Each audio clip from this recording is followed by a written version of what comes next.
What's up, guys? Welcome to Southern Takes, where we talk about college football. We're just three guys that like to talk about college football, and we have a special guest today in Peyton Shedd. He loves talking about college football as well. We got Reese Blackiston, as I've already said. We got Peyton Shedd, and we got Tanner Griffith. The most hated guy on TikTok right now. So we had a very interesting week of college football this past weekend, and we have a also very interesting week coming up. What are you thinking, Reese? I don't know what to think. I'm so excited. I can hardly believe it. I've said this before. Every week we'll play somebody. We'll blow them out. I'm talking Kentucky right now. I'm feeling great. Sunday, I'm like, we're going to beat Georgia. I don't know how I'm feeling about the game right now. It's so hard to think right now, but we'll get to it. But I'm so excited. I can hardly wait. It's the first time number one in the CFP has been ever against number one in the AP poll. So, I mean, it doesn't get any better. No, I agree with that statement. I think we all watched the College Football Committee this past Tuesday, and I think we saw a kind of a shake-up. What they did, they kind of did something that nobody thought they were going to do, kind of things that Georgia fans maybe wanted them to do but maybe didn't want them to do, maybe give the boys a little extra incentive. Little bulletin board material. Yeah, you know, give Kirby a little bit more talking room in the locker room, getting them fired up. Some rat poison, as the Saban would say. Yeah, just to go through right quick, the committee has us going Tennessee at number 1, Ohio State number 2, Georgia number 3, Clemson number 4, Michigan 5, Alabama 6 over TCU. That is undefeated. Then you got TCU at 7, Oregon at 8, USC at 9, and then LSU at 10. That is our top 10 for now, and we'll get into everything else later on in the podcast, and we'll just get right into it and start talking about some of these things that's gone down. So one of the things that I want to talk about this week that I think all of us are kind of like looking at and kind of understanding here is this Georgia-Tennessee game, with the committee doing what they're doing, trying to go to this 12-team playoff. How much emphasis does this game really mean in the future? If this was to happen again, how much impact does this game really have? You know, from a Georgia fan, what do you think? I think it's still a big game. I mean, it's 1 versus 2 or 1 versus 1, 1 versus 3, whatever. I see in the future, like, say Georgia has a down year, Florida State, you know, y'all have a pretty good year. Y'all are ranked 12. Y'all are in the playoff, you know? Well, I mean, from a Florida State fan perspective, I like it because we're not going to be a top 4 team for the next 5 to 10 years at least.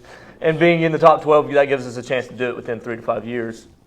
But if I'm Georgia or I'm Tennessee right now this year, or Alabama or Ohio State, and it goes to 12 teams, I'm like, that's just another game that I have to win that I could mess up. Or let's say that Bryce Young could get hurt or Hendon Hooker could get hurt before a major game happens. You know what I mean? But everybody loves March Madness in college basketball. So, you bring that into football, and you never know what could happen. You never know. That's what I'm saying. You give every team a shot, or the top 12 teams a shot, and you never know what could happen from that. For sure, I think it'll be entertaining to say the least. And this year, we've talked about the parity in college football. It would be so entertaining because so many teams could beat anybody this year. Me personally, I don't see this Tennessee-Georgia game. Huge game. You have number 1 Tennessee versus number 3 Georgia. If it was a 12-team playoff, both teams are pretty much basically locks by this point in the season. Yeah. But right now, they're fighting for pretty much a lock in the playoff. I think the winner is a lock in the playoff. Yeah, as long as they win out before the SEC championship. But both teams most likely will. Yeah. I agree 100%. I think it's just one of those things you kind of look at, and it's just, why is the committee doing this? We all know, I feel like it's to give more people a shot. Is it going to be better for college football? We all have our different takes on that and what we think is really going to go on. Me personally, I think it could be good, but just like Peyton has previously stated, who knows, like, who could shake up this, bracket when it happens. And they're talking about as early as 24. And I know they're having meetings constantly trying to get this thing rolling. So, but here's the thing about the 12-team playoff. When they go to it, not if at this point, it's that. So this game, 1 versus 3, or whatever you want to call it this week. Is it really in the best interest of Georgia or Tennessee to win the game? Does it help them out to lose the game? They still fall to 6. I know they lose the first round bye, but then you don't have to play an extra game against probably Alabama in the SEC championship. And I know everybody wants to win the SEC championship. It's the best conference in the league, no doubt about it. But does is that worth it when you have a chance to take an extra week off and prepare to win a national championship? Mm-hmm. And you're looking at guys, like let's say you do go to the SEC championship and you're healthy. Do you want to start your quarterback if you know you're a lock for the playoff and you have a good seed? I mean, that seeds will come into play. And I think one of the best ideas about this new playoff system is the fact that the high seeds get home games. Yeah. That is a big deal. That is huge. I think we'll talk about it more later. But I think Athens, that crowd is going to be wild, and it's going to have a huge impact on the game. So I think that will be one of the things that will motivate teams to really keep playing for those higher seeds. Yeah. But yeah, we'll see. It could also eliminate players from opting out for the draft if they know they have a shot at winning a national title. Yeah, I mean, everybody, if they're not in the top 4 for the most part, is opting out anyway. I mean, we saw with Matt Corral, what happened to him last year. Thankfully, his injury wasn't serious, but it could have been, and the guy might have fallen all the way to the 6th or 7th round if that injury doesn't take the turn like it did. Yeah, I really appreciated what he said when people were asking if he was going to opt out. He's like, "No, man, this is my team. I'm not leaving them. I'm riding and dying with them." Yeah, we need more.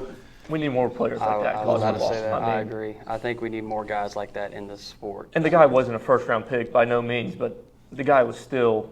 He's going to be drafted no matter what. But. Yeah. So the next thing on the agenda I want to talk about is Kansas State this past week. Kansas State. I mean, I don't know what happened over there in Oklahoma State. Well, all I want to say is I was the only one that picked Kansas State to win the football game. Did you pick? I did. He did pick Kansas State, and I mean the last second flip on it. So all you out there, I did have one good pick. 48-0. I think that's the first time Oklahoma State has been shut out in a very long time, if I remember correctly, or anything along those lines. Well, they play Big 12 football. They don't play defense over there. Yeah, that's true. That's true. That could be true. Kansas State showed up that game. They did. They showed up. They did. And I think one of the biggest things you got to look at right there for Oklahoma State, where you're wondering, are they in trouble or something like that? Kansas State didn't even start their starting quarterback. And Martinez was out. Yeah. So, wow. I mean, you really think about that right there. I mean, did somebody put something in the water over there? Or, I mean, I think the curse might be real because College Game Day picked Oklahoma State across the board. So, yeah. Hey, I'm telling you, every time they pick Florida State across the board, we lose. Yeah. Now, granted, when they pick against us across the board, we still lose. Yeah. Oklahoma State didn't drop too far. I mean, honestly, they went from 9 to 18, 9 spots. They're still in the top 25 according to the committee. I feel like they still see value in them. Still going to give them a shot to stay in the top 25, and I'm pretty sure they still got some pretty important games coming up. Do they play TCU? Have they or they already played. They are. TCU beat them. Okay. Yeah. Okay. But they got Oklahoma late in the year, last weekend, rivalry weekend, which it's not going to mean anything, but we'll see. Oklahoma's also down this year, so they are down this year. Oklahoma's down bad. And Brent Venables, I feel like, is a good coach. I like him. Great defensive mind. I feel like at some point he will get that 100%. Going. I really like him and what he does and what he did at Clemson. I mean, we saw some of the guys he put out on his defense, and I mean, some of those guys were unreal. For sure. It would be interesting if he could get an elite Clemson level defense that we've seen in the past at Oklahoma, because the Big 12, like you said, is almost all offense. Yeah. If you mixed in a good defense and he got a pretty good offense, he could do some damage. But it's things are starting off slow for him. That's for sure. Yeah. It's tough when Lincoln Riley takes your star player. Yeah, takes 30+. He really took all of Oklahoma with him down to LA. He came into Oklahoma with nothing, pretty much. Yeah. So that's crazy. Another thing that happened this weekend, we all kind of saw it coming. Yeah. The Auburn head coach has been fired, and he is being moved on from. About time. I thought they were okay. After 2 seasons, though? But here's the thing, He should okay? have been fired. And here's the thing with Auburn, okay? They have before this year, or the last 2 years, they've let coaches stay way too long. Okay. They've gotten complacent with 8-4 seasons, and then they'll go 10-2 and beat Alabama every 4 years, and that keeps their job for another 2 years. And they've gotten complacent with it, and they finally said enough is enough, and we're going to move on quickly. Well, that was Gus Malzahn almost his entire career. He'd have Jarrett Stidham go. Yep. Beat Georgia #1 at home, then beat Alabama #1 at home that same year. I believe that was 2017. 2017. Yeah. And then the next year, Jarrett Stidham lost to Tennessee. But then in 2019, it's just back and forth, and that was enough to keep his job for a while. But not forever. So Yeah, with that coaching position opening, there's a lot of contenders out there. There's a lot. We got a couple that we want to talk about. Just One that is coaching in the state of Alabama right now. Yes. And it might not be a big name school, but game day was there last week. Deion Sanders. Yep. Deion Sanders, if he is willing to leave. Mississippi. Jackson's in Mississippi. Jackson's in Mississippi. I'm an idiot. I'm sorry. TikTok reel. TikTok reel right there. Yeah, Deion's one of them that I have on here. I also have Lane Kiffin, and I also have Hugh A Freeze tweet from came out Liberty. today. Lane said he's not leaving Ole Miss. I saw Lane tweeted today. Well, I don't know if he tweeted it or if he said it, but I saw that he said that Deion would be a great coach at Auburn. He tweeted. Well, he tweeted the link to it. Earlier. Yeah. So Well, that's interesting. That's something we can look out for. Auburn. Lane Kiffin's got to be the most active coach on Twitter in Lane history. Kiffin's getting paid $7.2 million a year at Ole Miss. Uh-huh. I mean, Auburn has the money to compete with that, but Yeah. I think Ole Miss is a perfect fit for him. And I, what he does. I think so too. The only thing I would say is I would like to see Lane Kiffin at more of an Auburn. I think Auburn has better facilities. I think Auburn has a better recruiting trail to get better players to come there. Get those 5 stars. Get some of them guys that are pretty hard to get when you're competing with like Georgia, Alabama, LSU, any of those other Michigan, Ohio State, any of those other teams that are competing at really high recruiting levels. Not to say, Lane Kiffin has done great at Ole Miss. He's got Zach Evans over there. He's a transfer from TCU. He's a 5-star coming out of He's got guys. It's not like he's not going to recruit. People want to play for Lane Kiffin. He's a fun guy. Look at how he is, his demeanor, how he jokes around. People want to play for guys like that. No, I was at the Tennessee-Ole Miss game last year, and as much as I want to hate him as a Tennessee fan, he's just such a likable coach. Yeah. And if I was a player, I would definitely want to play for him. But I agree. I think Auburn definitely has better resources and facilities, money, recruiting than Ole Miss. So We'll see what happens. I do think that he'll stay at Ole Miss, though.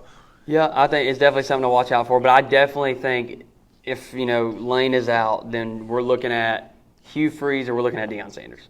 I've heard some stuff about Matt Rule coming into the talk, all stuff like that. And while I think he would be good, while he did good at Baylor, Things didn't work out. Yeah, things didn't work out in the NFL. Now, that happens for a lot of coaches. Yeah, we were talking about this long earlier. list A of lot of coaches. guys go thinking they can do the same or succeed in the NFL just like they did in college. That just doesn't happen. You're playing at a different level. Nick Saban tried it. That's just something to look out for. In my personal opinion, I love Deion Sanders for them, but I also like Hugh Freeze. I really wish Hugh Freeze would have never gotten in trouble. I don't like him as a person, but as a coach, I think he could definitely flip a program. Liberty's succeeding this year, so Yeah, I shown you can coach. I think they've been succeeding the last. Yeah, Didn't he just sign a new contract with He Liberty? did. He did sign a new contract. So Which that means Auburn would have to buy him out of it, and Which they're I'm- already paying $15.3 million to Carson. Those boosters at Auburn are relentless. Yeah. yeah. They all got everybody's got the money to buy everybody out. Listen, Harsin may have gotten the boot right there, but he is walking away with a smooth $15 million. Okay, so I promise you, he's not complaining too much, and neither is his wife or kids. His wife is spending that money. Yeah. I'll tell you that. Yeah. I gotta ask before we move on. Did you throw the golf ball at Lane Kiffin? At the No, I threw the mustard bottle. Hey, good question. I like that. Next thing we want to talk about is we're going back a little bit to this past weekend, A&M continuing to struggle and Jimbo Fisher. They lose to Ole Miss. I took Texas A&M. I'm not going to shy away from it. I really felt like this was the game for Jimbo to be like, listen, this is the game that I'm going to turn my season around. We're going to win this game, then we're going to win out. Like, that's how I kind of felt about the situation, and now I'm worried that they're not going to go bowling. Like, I don't know if they still have to play LSU. And LSU right now is feeling it. They're playing good football. They're going into Alabama. We'll get into that later. But, man, they got a tough little stretch here to try to get into even contention for a bowl game, and that is something we haven't heard in a while. I'll say this. If Texas A&M can find the money to pay $300 million to recruits, they can find $86 million to get rid of Jimbo Fisher. Yeah. Now, and I don't know who you're going to go get, though. That's the problem. Yeah, Is there anybody else out there that's going to do better? I don't know if you should necessarily fire Jimbo. Just because Jimbo may not, in our eyes, may not be the best coach in the world, but I feel like one thing that Jimbo has done well in the past is he has surrounded himself with good coordinators and good people. So what I think needs to happen over there is, going through it and thinking about it up until right now, is I think there needs to be a clear house. I think Jimbo probably needs to be the only one that stays. And it's a rehire, and you're firing everybody else. And what they also need to do is they've got to get Jimbo to change his offensive style. Yeah. He cannot keep getting in the I formation and running power football. It's not going to work in the SEC anymore. It's just not going to work. Yeah. They have no quarterback that can throw the ball downfield. They thought Max Johnson was going to fix it. He's not. They thought the true freshman was going to fix it. They thought King was going to fix it. It's not the answer. They have got to figure something out. That freshman played pretty good. He played well, but I mean, 3 for 4 touchdowns. yeah, So. it's just, I mean, they played a good game. really Yeah. bad too. Yeah. Ole Miss does have one of the worst defenses in the SEC, but I think the biggest thing you look at right now is you look at Jimbo, and you're like, okay, we brought him in here to obviously be a contender for a national championship. You're playing against guy. You're playing in the SEC West, which a lot of people would say is even the better conference in the SEC. In its own little bracket is the West. A lot of people like to down on the East a lot of times, and you got to be able to compete in the West. this year. East is back. Yeah, you got to be able to compete in the West, and I think what a lot of people are looking at right now is the fact that his record or his win percentage compared to someone's. Kevin Yeah. Sumlin. I mean, Kevin Sumlin's is better. It's better. I mean, it really is, and that is wow, what did he do at Texas A&M, And if we're really going, if we're comparing apples, They went 8-4 a bunch of times. Yeah, if we're comparing apples to apples, I think you start worrying. Still, we talked about this last week. I would still continue to worry if I was a Texas A&M fan. Well, for Auburn fans, at least you're moving in the right direction. Yeah. Texas A&M fans, they're just stuck in the mud. They're stuck. The money, the contract that he signed when he went to go there is just cementing them in mediocrity. And it's all guaranteed. Mm-hmm. That's the problem. So Auburn fans are feeling great right now. They are feeling so good. I mean, Brian Harsin, I agree. He should have been fired earlier. I'm kind of surprised they fired him midway through the season. Well, you got to remember also what just happened that we haven't talked about, that Auburn also just hired the new AD. So they just hired Mississippi State's athletic director. So that could have something to go in with that, guy coming in, thinks he knows what it takes, may have somebody even in mind that he wants to go after. When you do that, kind of stuff like that, I think that's where you see coaches' firings and stuff like that start to happen. And I honestly think it was the right move on Auburn's part. I really do. Yeah, for sure. I think Auburn we could see a trend upward. It may take a couple years, which it usually does. What Heupel is doing right now at Tennessee is not normal. You usually don't see a year or two program go from being bottom barrel and then skyrocketing Trust me, up. I remember brick by brick with Butch Jones. He never actually built anything. So I think Tanner has something to say. One more question. I have one question, just really quick. Do you think Tennessee's back? Tennessee's back. Okay. What are you talking about? Tennessee is back. Okay. You don't think this is a one and done year? So this is my question with you right now. With what you see, would you be willing to give Heupel that contract of $100+ million like other coaches are getting for 10, 15 plus years? You think Yes. he's that good? Yes. Well, last week you said no. Well, okay, listen. Okay, listen. Changed it. Listen. What he's done, I've changed my mind. Changed my mind because I've seen all sorts of stuff. This is the first time Tennessee's been 8-0 since 1998. First time they've been number 1 since 1998. We all know what happened that year. Yeah, they won a natty because our quarterback was out. Yeah, versus Florida State. Because our quarterback was Fiesta hurt. Bowl. Well, that's not our fault. Anyway, the things he's done with the players he has. That is what is giving him, in my mind, the eligibility for a big contract. He's not surrounded himself with 5 stars yet. He's been using the leftovers from Jeremy Pruitt era. And where he's had one recruiting class to really get guys that he likes, and they're all freshmen right now. Like, a lot of them aren't playing yet. So, I mean, Hendon Hooker, he was totally under the radar. Jalen Hyatt, I'm so glad he stayed. He was kind of under the radar too because he was there when Pruitt was there. Here's my question though about that is do you feel like Tennessee's most of their success right now is put on Hooker and Hyatt? I think a lot of it is, but So what happens when they're gone? I think he's going to develop another quarterback. And first of all, we got Nico. Isn't he Nico? We'll call him Nico. We'll call him Nico. Talk about that NIL. He's coming in. We got Joe Milton. He's going to be our starter next year more than likely. I think he has improved a lot. Can throw the football. He's got a rocket. Can throw. We were Like, me and Peyton were talking about this earlier. Dude could probably stand on the 50-yard line, maybe the 40, and throw it into the row. Like, Oh, but yeah. 6 rows up. Oh, Like, for dude, sure. I mean, in the Alabama game, they had him come in just for one throw at the end of the half for the Hail Mary. They were like, all right, put Joe in. and he let it ride. Yeah. I'm feeling really good, not just because of the players, but the development that Heupel's been able to accomplish. That was what Butch Jones didn't have. Butch Jones was an elite recruiter. Yeah. He brought in top 5 classes normally, but he couldn't develop anybody. And that was what killed us. Heupel was taking average players and turning them into superstars. Yeah. That's why I'm feeling really good about Heupel and this staff. And we're looking good at recruiting right now on defense. We're really, really going hard recruiting on defense. If we can keep that up and get a good defense, then we're looking really good in the future. I think we may have a bit of a fall-off year next year, if you want to call it that. But as far as Tennessee going 5-7, that's not happening anymore. I think Tennessee is pretty much cementing themselves in a, they're back. They're back. You know what? I'm just gonna say it. They're back. They're back. Vols, Okay, well, back. Tennessee's back. we'll talk about that later. Yeah, that's that. Next thing I want to talk about, we don't have to talk about it long. It's just kind of something I want to talk about. We saw in the college football world this week actually happen, and you really hate to see it. Is you saw a player from Florida who was once at Georgia get dismissed. His name is Brenton Cox. 5-star out of high school from my hometown, Stockbridge, Georgia. I think that's just so sad to see. It really is. I mean, dude had first-round talent written all over him. And from what I hear, it was just from a bunch of things compiled on another. And then Billy Napier just had enough and just finally decided to let him go. And I feel like that shows a lot about Billy Napier's culture that he's wanting at Florida. And, yeah. I mean, this is the only thing I'm going to say about the situation. It's sad that the kid cannot just figure it out and just stay out of trouble. I don't know everything that's gone down. Nobody knows everything that's gone down at Florida or Georgia. The kid has got to figure it out.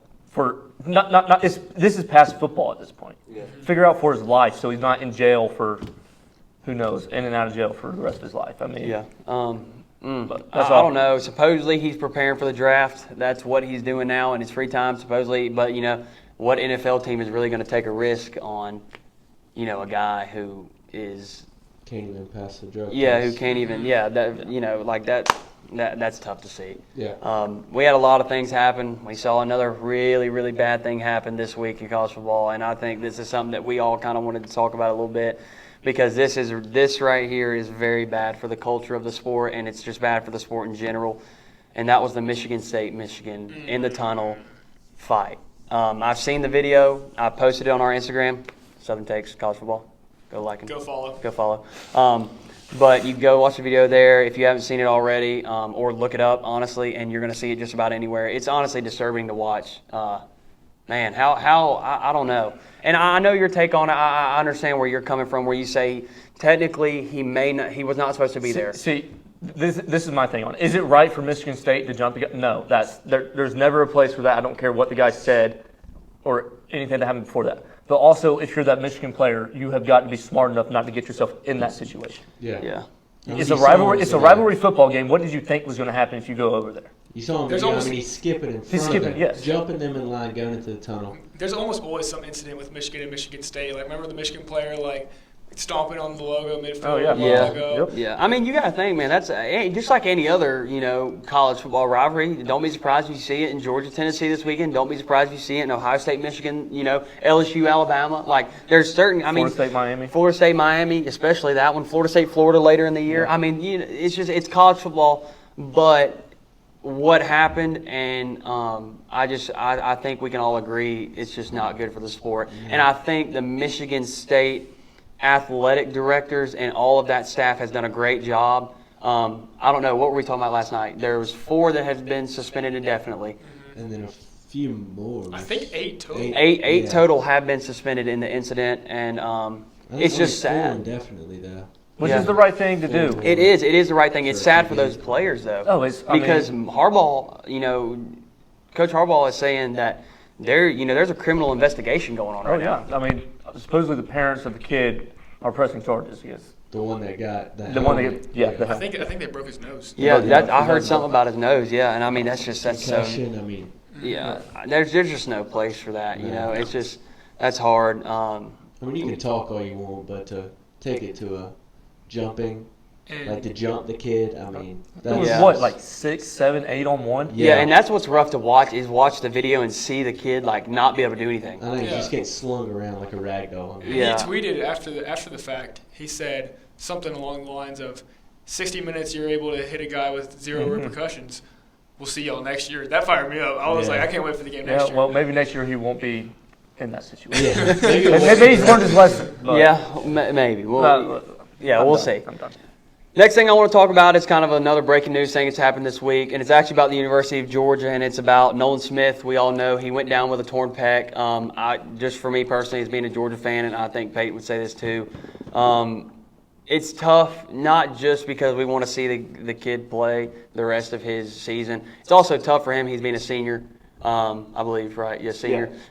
Just trying to finish out his career at Georgia the right way, and then to have an injury like that, I think it really is tough. So, yeah, that's just how I feel about it. I mean, it sucks to see that kid. I mean, could have went to the draft last year with all the rest of the huge defensive guys that went.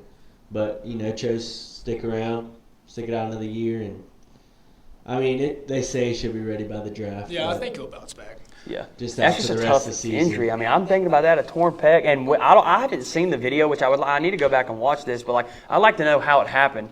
The way somebody It's a explained to weird me, injury. it It's could have very been where weird. he was trying to tackle somebody and he got yanked, and it could have just ripped. I don't know. Is it T.J. Watt? in the T.J. NFL? Watt having T.J. T.J. Watt Watt has the same problem, and he Or was it JJ? It was TJ. It was TJ. Okay. and he is just struggling to bounce back from that. Yeah. But man, Nolan Smith is a great guy. Just a great guy. I think he'll dig deep, and I think he'll find a way. Yeah.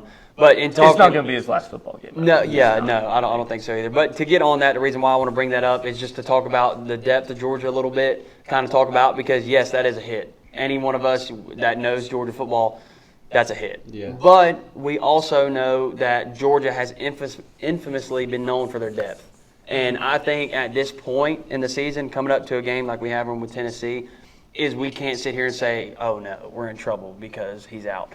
It's next man up mentality. You get the next guy up, whether that's going to be Xavier Sori or whoever it's going to be. MJ Sherman. There's guys there. These are all 5-stars who's been waiting behind a phenomenal player in Nolan Smith. So those guys, in my opinion, may be just as good, but they haven't had their chance to shine because you're sitting behind somebody like Nolan Smith. Yeah. Well, that's what builds dynasties like Alabama, Clemson in the past, maybe Georgia, depending on what they keep doing in the future. These coaches' ability to recruit out of their minds at every position. They just all across the board. You have guys 3 players deep. So Tennessee, that is one of their biggest issues is depth, especially on defense. They're very young. Not a whole lot of depth. Although Heupel did say on the Monday press conference that this will be the healthiest we've been all year. We've got everybody ready for this game, which is great news. I don't know how I feel about that. I'm not saying I don't believe the guy, but even if you look at the game against Kentucky, Jalen Hyatt went out. You remember because you were in there with me watching it, and it was a very nerve-wracking I had a heart attack. I'll say about I 45 had an seconds. absolute heart attack. Guys, I kid you not, he was wearing the checkered overalls, and he literally was this far from the TV, and I thought he was going to cry. It was a legit, I thought something was Our season's hanging in the balance. Yeah, Hyatt's but the fact right there that you're worried about Jalen Hyatt, your season being in the balance, do you think you're relying on too much of one guy? But Tillman's not. 2 guys. It's completely healthy. And we'll see. Not Hendon Hooker. Cedric Tillman, I love him. He's a big guy. He's going to be physical. I think he'll have a big game. I think there's an opportunity there. Who knows if he will? But I think the opportunity is there to shine for sure. But yeah, back to the whole recruiting thing, kind of like you said, the whole dynasty thing. To wrap this little segment thing up here, I think the biggest thing Georgia's got to do is whoever was taking that second-team reps in this whole season, they got to be ready to go. They got to dig deep. And I think Kirby and I think the teammates around him will pull him in together. Yeah. And I think they'll be one functioning unit. I definitely think both teams are going to play their best game. I will say that. I think both teams are going to be ready to play. I think It's okay. We'll get there. We're getting to the Georgia breakdown. But first, we got one more little thing we're going to talk about before we get in. We're going to get to the breakdown of the LSU-Alabama game in Baton Rouge at night, folks. We're looking at Death Valley at night. My dad went to college there, and I've heard many stories about how that place can be rocking against LSU or against Alabama at that stadium. And so What a matchup. 10 versus 6, I believe. 10 versus 6 10 we got. versus 6, yeah. 10 versus 6. LSU being at number 10. Yeah, okay. Florida State beat LSU. That's right. Tennessee beat LSU by like 37 or something. It was 40 to 13. But 11 a.m. kickoff locally. Everybody's still hungover. You know, to be honest. Yeah, I mean that's tough. And you're playing number one offense, and See, then see the difference between 11 a.m. and 7 p.m. there is you're hungover at 11 and you're absolutely plastered by 7. Yeah, that's So it's good. I mean, that is very true. Wow, what a game we got. There's 2 games that we're going to focus on. I'm sure all of you guys know it's going to be LSU, Alabama, and we're going to talk about Georgia, Tennessee. And we're going to start here with LSU and Alabama. And like I said, Death Valley at night. What do y'all think are going to be some key components here? Because I think we'll start with Reese and we'll just go down the line what y'all think could be. Sure. I think LSU is one of the teams in this college football playoff ranking that I think they may be a little bit overrated, but they, along with Oregon and some other teams, have tremendously improved over the course of the season. Yeah. LSU starting off with a ugly loss against Florida State. A couple games later, they get absolutely destroyed by Tennessee at home, which, isn't looking that bad with Tennessee being where they are. But still, it was an ugly game for them. But then they bounce back. They destroy Ole Miss at home. They're looking really good. I think one of the keys is Jalen Daniels is going to have to be able to use his legs like he's done, but he's got to make some throws. He's got to make some good throws. And we saw with Tennessee, Alabama, their secondary is definitely exploitable. Yes. Mm-hmm. So I think if Jalen Daniels is able to use his arm and maybe spread out the field a little bit, use his legs when he needs to, that could be good. But they have to get pressure on Bryce Young. If they don't get pressure on Bryce Young on defense, he's going to have a field day. Because Bryce Young, if he's got time in the pocket, he will just sit, wait, and throw a dime. You have to rush him, and you have to bring pressure. I agree. So What do you think, I expect Peyton? them to blitz a lot. I don't know. I haven't watched much of either team all year. I'm a Georgia fan. I don't give a crap about Alabama and LSU. I only watched them when Max Johnson was there. Yeah. So, I have no idea, really. I think Alabama, I don't think LSU has the offense that Tennessee did to keep up with Alabama. No.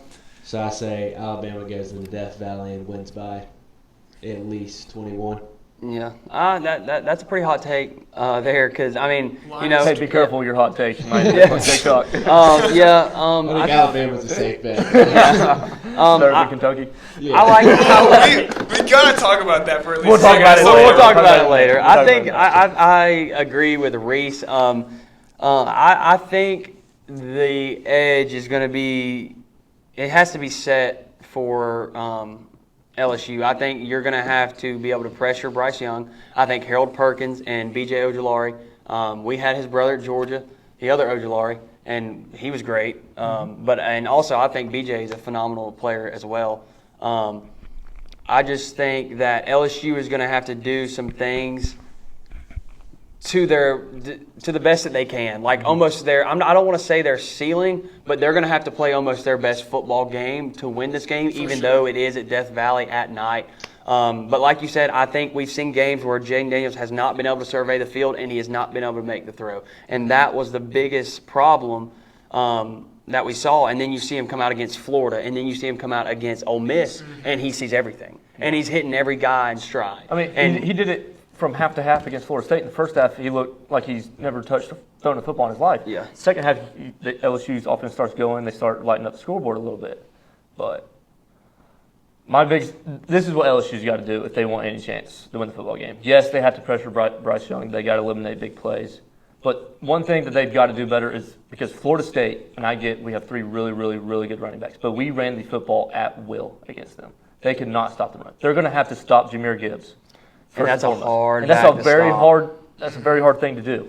Yeah. But if you can stop Jahmyr Gibbs with only 6, 7 in the box, you have a chance to be successful and win the football game. I agree. I think, going kind of off of what you said, if Alabama doesn't shoot themselves in the foot multiple times, they win this game by 3 possessions. Yeah. So, we saw in the Tennessee game, Alabama had more penalty yards than they did rushing yards with Jahmyr Gibbs against Tennessee's defense. So, I think LSU, they could force a lot of penalties. I mean, as we said, LSU is going to be rocking. It's going to be loud, and that's, home field advantage in certain aspects of the game is such a key component. Mm-hmm. We've heard Kirby, just go like to talk about the Georgia side of it. Kirby has already come out this week and said, if you leave the game with your voice, you weren't yelling loud enough. Yeah. And I mean, that, that all them Cajuns are going to be fired up. It's Alabama. I mean, it's Alabama, Yeah, folks. I mean, who doesn't want to beat Alabama? Because let's just be honest here. The winner of this game is going to Atlanta. And LSU. Yeah, but here's the thing about that. I don't know if that's true because LSU, they can look like crap one week. We never know. That we never is know with true, them because they but- look great and then they look like crap. Yeah. But what I've noticed is the trend with LSU is it's been upward. So Yeah, from yeah. Florida to Ole Miss and now to Ole Miss to Bama, we're going to see what happens. And then I think if they can play well, if Jaden Daniels can play well against Alabama, then, you're looking at, I don't know exactly, I haven't looked at their schedule, what they have left. I know they have Texas A&M, and that's basically like a dog running on two legs right now. I mean, he's literally one leg away from being just running just in the ground, you know what I'm saying? Like, I mean, it's just that I don't know what's going to happen. I mean, but I can say if LSU continues to trend upward and they win, they will be in Atlanta, in my opinion. That's what I think. Oh, I agree with you. To your point, they only have one conference loss, and that's to Tennessee. Their two losses are Florida State and Tennessee. If they win, Alabama will have two conference losses, one to Tennessee, one to LSU. So even if LSU loses another game, they're still first in the West They get 2 losses. because they have 2 losses, same with Alabama, and they won the head-to-head.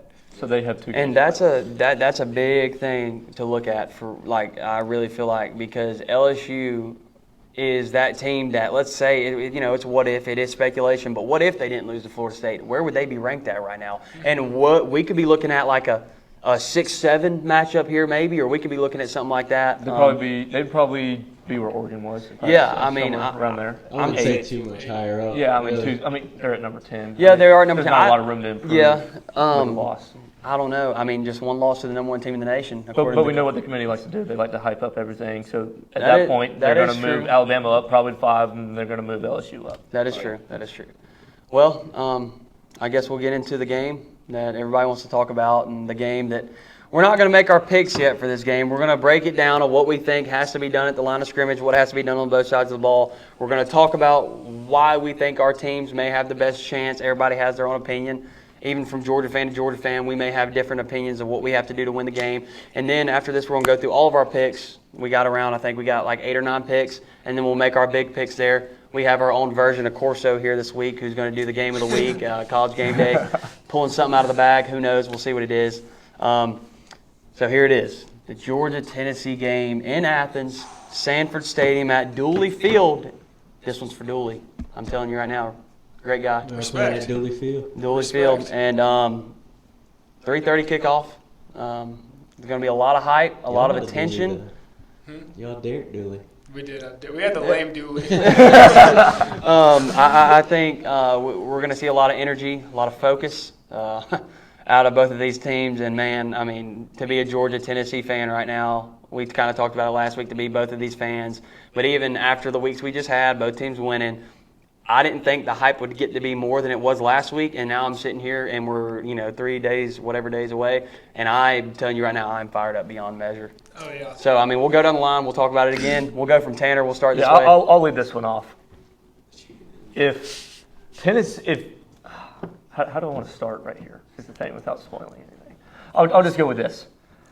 If Georgia can get to Hendon Hooker and keep him in the pocket and make him stay in the pocket and still get pressure on him, they will win the football game. But on the opposite side of that is if Tennessee's defense played like they did against Will Levis last week, and I get it. Will Levis played awful. I know. Play calling was terrible. Tennessee's defense is improved, yes. Here it comes. 3 interceptions. Okay, stop. Okay. 3 interceptions. I'm not done. Stetson Bennett will turn the ball over. He will, okay? If Tennessee's defense can do what they did last week against, in my opinion, a better-ish quarterback, I don't know about last week. This song has changed so much from last Oh, week. it is bad. I mean, We gotta put up some of the TikTok comments if we can. Maybe. Yeah. I got called a fairy on TikTok today. But Yeah, I agree with your point. I actually see it from a different – I see your point, but I also see it from a little different perspective. For me, I think the game is going to be won at the line of scrimmage. I really do. I was listening to a couple different people talk that are very well versed, know a lot about college football, and thought this. I've actually talked to my brother and a bunch of my friends, you and all of y'all about this over the week. I really feel like if Georgia can stop the run, because in my opinion, you got to rush forward. You got to rush forward and you got to drop everybody else back, because then you can cover parts of the field that, maybe it puts a little bit more pressure, maybe has to force this throw a little bit more. And then when you get to forcing throws, that's when we can see mistakes. And when you can see mistakes, that's when you see ball games being won because of those mistakes. For me, I'm not going to get too much into it as much as I would love to. I'd love to talk about all the stats. I really love to break it down, but we would be here for we'd be here forever. But if I'm going to go off of one thing, I think that we have to stop the run. And then if we can stop the run, I think we have to force them to throw the ball. And then if we can force them to throw the ball and they feel like they have no out with the running the ball, then I think we could see a 2-possession win maybe. Because then you're getting to a point where you're making a team one-dimensional. And it is never good to be a one-dimensional team in college football. I don't care who you are. You can be 2019 LSU. That defense was still just as good in my opinion. They weren't the best defense of the world, but they were very solid. But they were a good defensive team. They had Devin White, didn't they? Yes, yeah, they did. Devin White, yeah, or Delpit. Yeah. I can't remember who knows, but they had some guys on that team. What about you, Paige? What were you thinking? I'm going to go the complete opposite of you, Bubba. I think Georgia has to stop the passing game. You look at the leading quarterback in yards is Hendon Hooker. The leading receiver is Jalen Hyatt. And he's the leading in touchdowns. In the country. Yeah. He's got more receiving touchdowns than Georgia's team combined. So I don't see how But you're you have saying to remember, stop. They actually run the football a lot. We give touches. Just wait So for you Mike. stop the passing game of Tennessee, and you win the football game. I don't disagree with you there. Like I'm in. But obviously, if you stop Tennessee's passing game, you're going to win the football game. Yes, yeah. It's not that simple. It's Yeah, the problem. that's what I'm saying. Is I I feel don't think we have to stop the rush as much as you're saying. Really? The You don't running think- game. I just As feel much like as you're saying. it all is going to build off the running game, because I feel like what's going to happen is you got to think if they're running the ball well. This is just how I'm seeing it. And I could Then be. you got to bring more inside Then the you box. got to and then bring you the get box one on the outside, and things then you just get start bad. getting people. But And then what? we have the best front seven in college football. Yeah, but if you can't stop the run, the problem is then you got. I get Ringo had one of the biggest interceptions in Georgia history, but he's looked absolutely. I'm not saying Yeah. Georgia's DBs are probably one of the worst in the country. I think we got talent. I mean, obviously, There's plenty of talent, Yeah, but they're really young. we have to play up to that, to the expectation. I don't disagree with you at all. Obviously, we all know Tennessee's passing game is unreal, but second to that, Georgia's passing game is right there, or Georgia's offense is right there. Maybe not their passing game, but Georgia's offense they're is. both top I five. think it's 1 and 2. And Like one and two yeah, it's 1 and offenses. 2. So I don't think it's that much of a drop off. I don't. I think it's just going to come down to certain aspects of the game. I think turnover margin is another big one. Every game that where Georgia fans were like, man, Kent State, that was a bad score. Man, Missouri, that was a bad score. Or Florida, that was a bad score. All 3 of those games, we had more than 2 turnovers in the game, or 2 or more turnovers. So turnover margin is going to be huge. We got to win the turnover Who margin. can create turnovers? Yep, I mean, that's that's right. big. And we saw Tennessee do it last week, and Yep.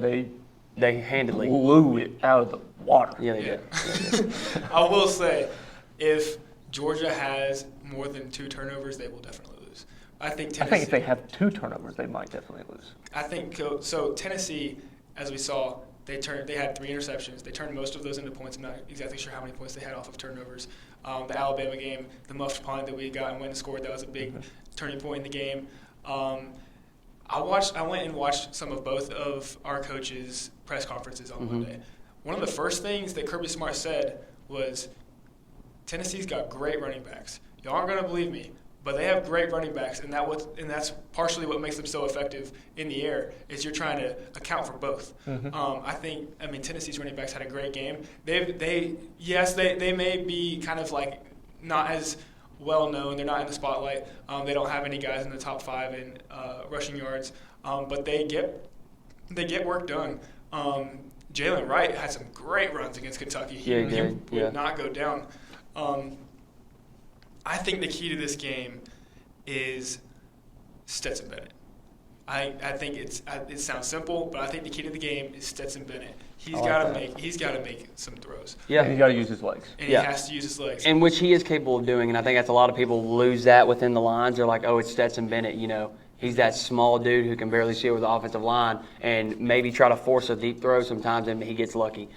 We've seen him break off a couple runs for 50-plus, 60-plus, and we've seen him, do RPOs are going to be huge. And here's the thing. Georgia's got to find a way to get Brock Bowers the football at least once a possession. I don't care what you have to do. And Darnell Washington. You got to find a way to get both of them the football at least one time. And here's my thing, too, is a lot of people, I've been talking to a lot of people, and they're like, oh, man, Georgia, they have, like, one guy. But, like, in my opinion, as much as I love Brock Bowers and what he does for that team, obviously I believe he's the best receiver on that team. But he's the best. He's arguably the best player in college football right now. Yeah. But here's my thing. Arguably. I said arguably. Okay, over there, Reese. Calm it down. Okay. Here's my thing to that is you got a Donnie Mitchell maybe coming back this week who's been out for a while, but, man, is he didn't practice that weekend. Okay, well then, that's something you got to look at. But, you got people like Dylan Bell who's been touching the ball. Again, like you said, Darnell. Big guy. I mean, how you cover that guy? I can just imagine myself trying to cover him, and it feels like that would be impossible. And now don't get me wrong. Well, don't get me wrong. Don't get me wrong. Those guys obviously are freaks of natures when it comes to the athletic that potential that they have. But I think Georgia's got a couple different weapons in the receiving portion. I really just don't think it's either Darnell or just Brock either. I think the freshman Dylan Bell. You get Ladd McConkey. But then you also got Dominic Blaylock, who I know he's had 2 torn ACLs in his first 2 years, but he was a 5-star coming out of Walton. Yeah. I mean, the kid is still got unreal speed. I don't care if he's had 2 torn ACLs, but if you let him get in open space, Tennessee's in danger. Yeah. And I get he doesn't get a lot of touches, he doesn't play a lot, but if he can just break one away, that's 6. It turns into 7 points. Yep. And that could be the difference in the football game. And of course, the running game. We all know Georgia, how they cycle them in. It's like, wow, you got so many different guys. And they're all built for different. They're built for. You got Kenny McIntosh who can catch it and run it, and he's fast. You got Dejon Edwards, who's a bowling ball. I mean, the dude will literally. He will. I'm convinced that if a car was coming at him, he'd run into it, and try to run it over. Then you got completely stop it. Yeah, seriously. and then you got Branson Robinson, the true freshman, who, oh my goodness, just the potential that it looks like in him is just absolutely. Like a little Nick Chubb. Yeah, it really does. I mean, he looks absolutely phenomenal. And then you got Kendall Milton, who is. We don't know if he's going to play or not, but man, he's Have you seen anything on him? I have not seen anything on him. These types of running backs at Georgia have been the story of Georgia's offense since Todd Gurley. Yeah. I mean, they almost always have. RBU, baby. Herschel Walker? RBU. Herschel Walker taking it back to 1980s. Hey, vote Herschel, by the way. Controversial. I mean, they have Sony Michel, Nick Chubb. They've always had great running backs, and I think they will be able to. I think they will have to run the ball. They can't. One thing they cannot do in this game is rely solely on Stetson's arm. Yeah. Like you said, he has to be able to run. He has to have good vision in the game. He can't try to force throws. You can say what you want about our DBs. They're playing their best football right now. And Danico Slaughter, Juwan Mitchell, some of those guys back there, I am expecting them. We might be getting into hot take territory. I'm expecting our DBs to have a good game. I'm expecting them to have a good game. But what do you define as a good game? Keeping Stetson under 250 yards. That would be a good game in my opinion. Well, that would be a fantastic game. That would be a good game. Yeah, That'd be magnificent. That'd be pretty impressive. Because I'm pretty sure, to my knowledge, Georgia and TCU are the only teams that have thrown for 300 and rushed for 200. I think averaging in their games. So I mean that's. How do you plan Tennessee stops our tight ends? That is another key to the game. Brock Bowers. What's your other guy's Darnell. name? Darnell, yeah. What is he? 6'9"? He's huge. Measurables bigger than LeBron James. I mean, he's big. He's a big guy. Do you think that's Tennessee's key to the game? If they stop our tight ends, they win the game. Or you think Here's your hot take. Let's hear it. Because Georgia. Don't get the hot take yet. The picks are coming up. Darnell Washington, just over the middle. Yeah. One thing we So you have to think do. Tennessee drops linebackers and opens up the run game? I think I'm trusting our D linemen. I don't think we need to blitz a whole lot in this game. If we're covering guys, it's going to be really difficult. I mean, Brock Bowers is so fast. He is so fast. I mean, for a tight end, he is him. So, so if we can stop Brock Bowers, I do think we have a great chance to win the game. Well, I like all those. We're gonna move on now, and we're gonna get into the picks portion. The last thing we're gonna do, we're gonna pick who we think. We got a few games here that we're gonna talk, and who we think's gonna win. I'll call them out, and then we can all make our choices on who we think. Picks for the week. We're gonna start with Alabama LSU. We're gonna start with that one. We're gonna start it with a good one, then we're gonna end it with an even better one. So Alabama LSU. We'll start with Reese, and we'll work our way down. Yeah, Abridged version. Okay. Please. Alabama by 20, by 3 possessions. I don't think Jalen Daniels is gonna. I think he'll be all right. I mean, Alabama's secondary is not the best. He may have a great game, but he's not keeping up with Bryce Young against this LSU defense. I think Bryce Young is gonna tear them apart. So. Yeah, I mean, I agree with you. I said earlier, Alabama by 21. I agree with both of y'all. I actually think LSU is going to play them a little bit close, though. I think the first half we could see a pretty close game going into half, and then you're going to see the Nick Saban adjustment, and then you're going to see it come out, and it could be one of those things. I like LSU, though, but I also like Alabama. It's tough for me to make a pick. My dad's going to be mad, but I'm going to have to go Alabama, and I'm going to say Alabama by 17 or more. Listen, if I'm me or you, I'm rooting for LSU because I don't want to play Alabama in the SEC championship. I mean, y'all definitely don't. It's hard to beat a team. No, yeah, twice. that's what I'm saying. You saw Auburn back in, 2017, 2018? Yeah. Simple. I got a simple answer. Alabama by 14. 14. Okay. Okay, like that. Next game we're going to go to is Kansas State, Texas. This one is hard to pick for me. It's at Texas, I do believe. At Texas, You know, Kansas State. Kansas I do State not. is coming off the game of their life. Give me a time of kickoff on that and see. Make sure it's at Texas, just to make sure we Texas is have there. coming in at 24th in the CFP first rankings of the year. So, man, I gotta go Kansas State. After what we saw them I know. dismantle That's the biggest thing Oklahoma is- State, yeah. it's hard for me to pick 7 Texas. o'clock at Kansas State. At Kansas Oh, it's State. at Kansas Kansas State? State. Night game at Kansas State. Okay, so Oh okay, yeah, I'm definitely going to Kansas State. Okay. I think this might be clean sweep. So. Okay, yeah, I'm gonna go Kansas State. Me too. Peyton? Texas, I think Quinn Ewers. Wow. You know what I'm saying? I mean, that's a high. Bomb. I think Kansas State's coming off a high. I think they're riding a little too high on their horse. I think Texas goes in there, and I think they win by a touchdown. Okay. I mean, I agree with what you said about Quinn Ewers. If Quinn Ewers throws for 300 Yeah. and I mean, you plus saw what yards, he did versus Alabama. I Not that he got believe hurt. if he wouldn't have got hurt, I think Texas wins that football game. Yeah, I agree. I think that's. I agree. Next game we got, we're gonna go Clemson versus Notre Dame, and I believe this one is at Clemson. And it's at Notre Dame. or no, I mean Back up, I mean Bubba. at Notre Dame. I meant to say Notre Dame. Sorry, I'm not thinking right. It's at Notre Dame. I think it's another night game.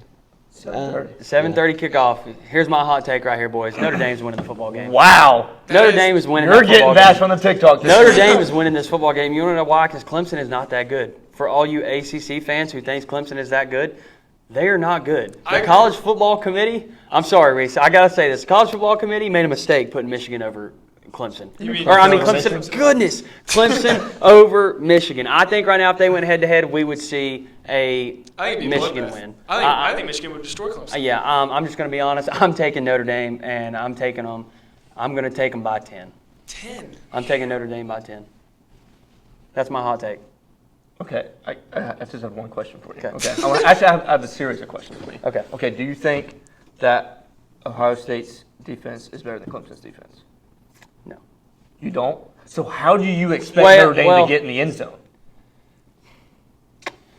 I don't know, They only man. scored 3 points. I'll be honest with you. I don't watch that much ACC football, but I will say this.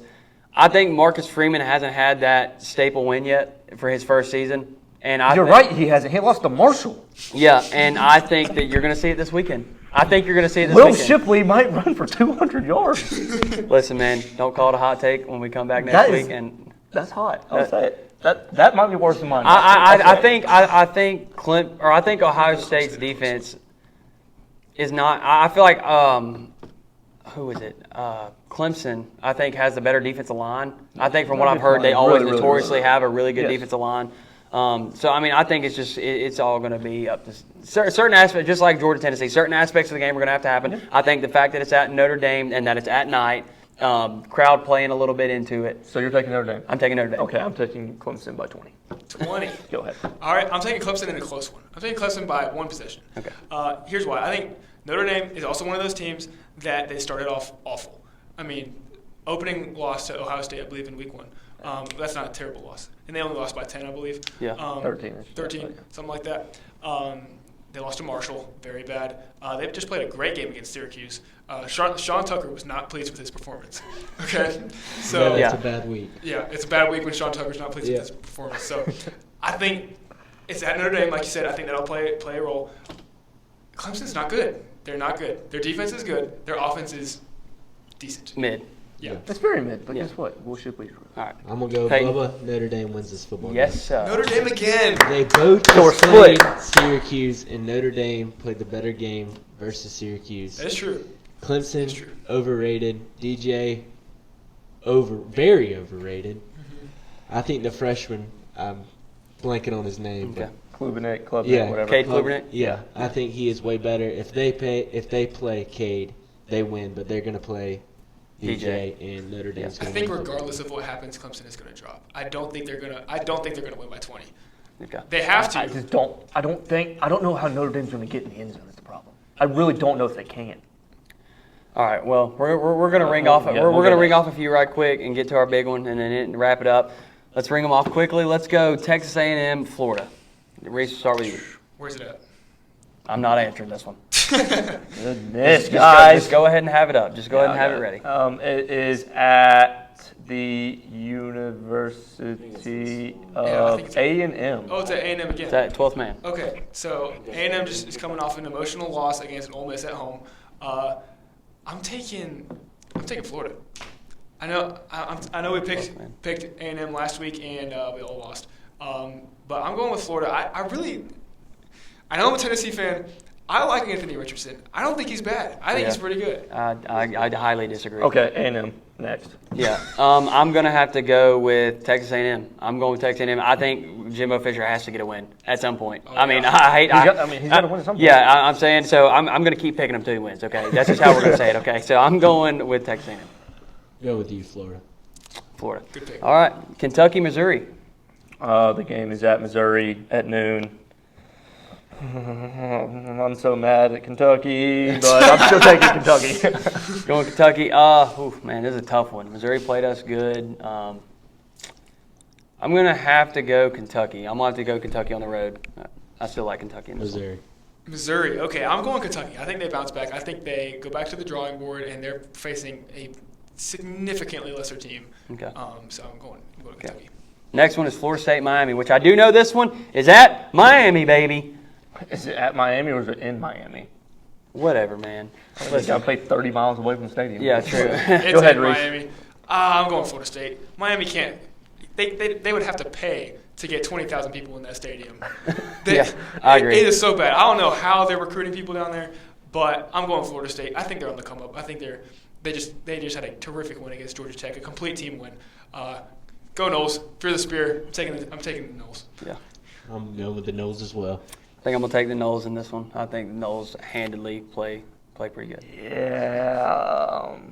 Miami sucks. It's hate week. I hate Miami. Florida State's going to win, and let's go to the next game. Before I Okay. get worked up. Duke. All right. The next game is actually kind of a big one. It's I'm pretty sure it's 21 versus 22. It's Wake Forest versus NC State. This is going to be a good one. I'll lead it off. I like NC State. I like Wake for one reason. NC State's quarterback is Okay. hurt, and Devin when they played Leary? Florida State, they could not score. Leary's hurt? Yes, he's out for the year. Okay. I'll go Man. Wake Forest. I don't know much about either team, but I agree with an ACC expert. I'm going with, man, it's hard for me to pick this one. I really don't know as much about the ACC as I do the SEC. I'm going to go with Syracuse.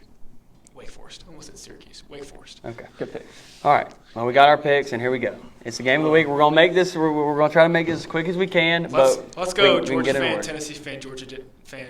Okay, I'll start it off. It's Georgia versus Tennessee, College Game Day, SEC Network, 3:30 kickoff, CBS. The spread is dropping. And we opened up, and I believe it was 12.5 or 11.5. Last I saw The early spread was 12. Yeah, the early and a half. Okay, early and a half. Wow. Early spread was 12.5. It's down to 8, I believe. Yep.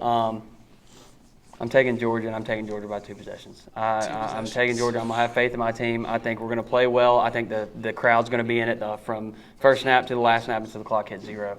And I feel confident in our team. I feel good. And I think the College Football Committee helped us out a little bit with a little bit more incentive this week. I think the College Football Playoff Committee might have helped us too. I think they're giving our guys some confidence. I think they're going to go in there, and our defense, I'm going to say, our defense is being disrespected. One of the biggest reasons that our defense is giving up as many yards as they are a game is because of the style of our offense. The time of possession is always favoring the opponent in the games we're playing, and our defense is playing way more snaps than most defenses, so they're giving up more yards. They're still in the top 25 in scoring defense at like 24.1 points per game or something like that. They're not a bad defense, and they showed out last week. Okay, 3 interceptions. They held Will Levis to like 150 yards or something like that. I think it was like 98, but hey. It was an amazing game. They're playing their best football right now. I think our defense is going to have a great game. I think they keep Stetson under 250 yards. Brock Bowers, I think he scores. I think he scores at least once. But I'm going the Vols. I'm going Vols by 7. I think Hendon Hooker and Hyatt are going to do what they do best. They're going to come in and they're going to be absolutely ready. And this is what we live for. This game is what we live for. I'm so excited. It's going to be my first time in Athens. I cannot wait. Peyton, you're up, big guy. Of course I'm going with Georgia. I think Georgia by 10. I think if Georgia comes in there, fans are ready. It's going to be loud. Tennessee is a very good football team. A lot of credit to them. But I just don't think they have what it takes to compete with Georgia. I'm going to have to agree. Coming into Sanford Stadium at Dillard Field is going to be tough. You know, there's people are going to be loud. And now we get to the hopefully the next Mr. Corso himself, Tanner Griffith. Not so fast. well, I can't say not so fast right now, but okay, I got a question for all 3 of you. Okay. Either one of you can answer. I don't really care. Okay. When was the last time the newly ranked number 1 team, went on the road? I'll answer that. It was 2017. Georgia went to Auburn. And they lost. They got boat raced. lot. They didn't lose. They got boat raced.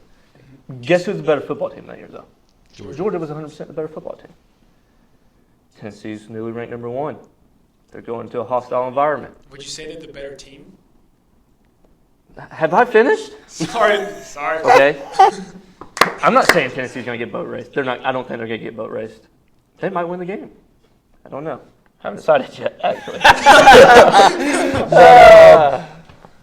I will say this. I know my hot take last week did not end well. It did not end well at all. All my roommates You can redeem yourself. none of them are Tennessee fans. I have a lot of Tennessee friends. Reese, Ramsey, plenty of them. I have a lot of Georgia fans. Russell, you two, Jacob. But you know what? After the disrespect I received on TikTok today from the Tennessee Volunteer fans, get rid of that flag and give me the dogs by 17. I love the hot take. You're crazy. No, hey, 17. come to Sanford. And we'll show you how it's going to be like in a real college football stadium. We'll show you what it's like how to play real big boy college football. You've never been in Neyland Stadium. You have no idea. Well, guys, this is going to conclude the podcast for this week. I hope you guys enjoyed. As you can tell, we moved to a new setup. We're trying to make it better for you guys. We're trying to get a little bit better look. We know last week was a little rough, but we're trying to make it better for y'all. So if you guys really like this, like and subscribe, please. We would really appreciate it. I know we're trying to build something here. We're just trying to have fun, and if we can make something out of it, we would love to do that. So this is Southern Takes with Reese, Peyton this week, Tanner, and me. So we'll see you next week. Go Dogs. Go Dogs. Georgia, baby. Oh.